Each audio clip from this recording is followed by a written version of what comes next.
hotel मालिकआ बेनो सोरबाफोर फैयोला नै मोजाङै नायनानै लाखानो गावदांदांनो बाजैया नै बिराद गोथाव गोथाव सङो आरो बेजों लोगोसे नै बानलु बाथोन ओरैबायदि स्पेसियेल आरो दालि जहलफ्रा बिराद मोजां बानायो आरो दा बेजों लोगोसे लकेल दाउ जायो ना आसाम ट्रेक्टर जायो बे गावबा गावनि गोसो आरो बेलाय नै बाजैया बेनो आरो दखानदारिया जोबोद गोबावसै हटेल होनानै ओमफ्राय दा बेजों लोगोसे नै ओंखामबो जानगासिनो दंबावो थोआखै नामा बाजै थोआखै ने ओमफ्राय बाजैमोननि न'आ अबावथो आनन्दआव ने आदसा दे बेजों लोगोसे नै बेवहाय दै ओमफ्राय नै बेजों सटग्रा आरोना जों दायो जासिगोन दा नै बिराद गोथाव गोथाव बानलु बाथोन मैथा बाथोन गरमावहाय ओरैबायदि हिट जाखासिगोन आरो बेजों लोगोसे आलु बाथोन आरो नै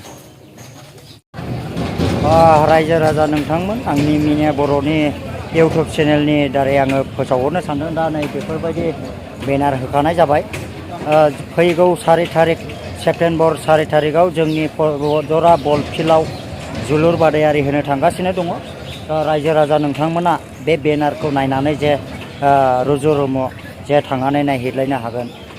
आमटेका बाजाराव आङो ब्रादारखौ लोगो मोनदों ब्रादारा जेनेबा मा खामानिनि थाखाय बेवहाय फैनाय जादों आं बेखौ एसे मिथिना लागोन जोङो पार्सनेल जबनि थाखाय आदसा पार्सनेल अनेक खोथा थायो नालाय ओमफ्राय दासान्दि माबायदि सोलिनानै दं मोजाङैनो मोजां ना कन्डिसना मोजां ओमफ्राय बल खेलाखौ नायगोन ना नाया ब्रादार जोबजासिम नायनो सानदों आङो जोबजासिम ना ओमफ्राय जेनाखि बेनाराव होनाय जे जोंनि बर' सावथुन मुलुगनि जे एक्ट्रेस बेखौहाय नोंथांनि थाखाय मा बुङो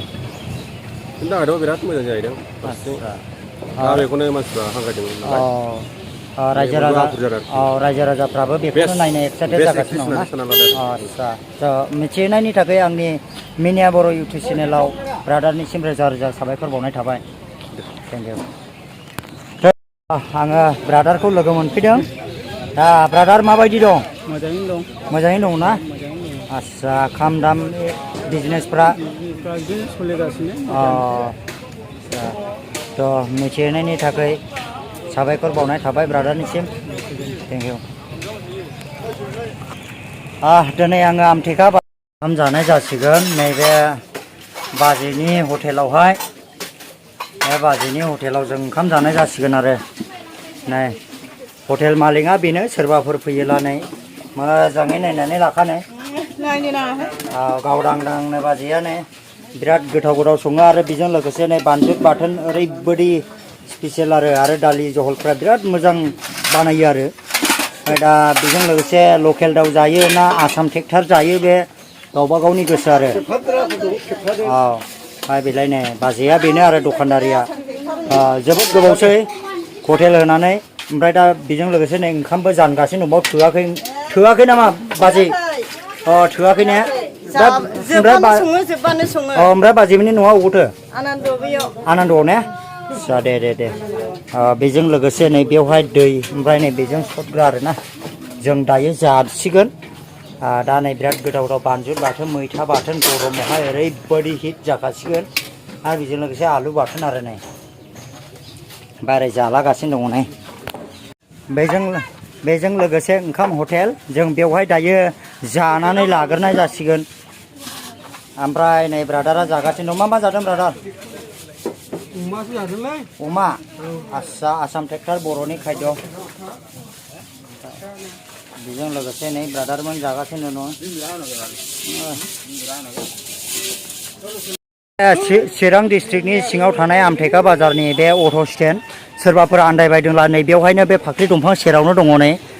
बेजों लोगोसे नैबेयावनो गाखोनो हागोन आरो एकदमबारे बासि गारियाखौ बबेया गोदान बबेया सिट मोजां बेखौ बासिनानै गाखोनो हागोन ओमफ्राय मादै मै थाङो मादै जमनागुरि जमनागुरियावसो नङा ने आदसा ओमफ्राय हाथाय जाफैदोंमोन दे मा लाखो मादै ओमफ्राय आदसा बयामबा लादों ने बे बयामा बेसेबां लाखो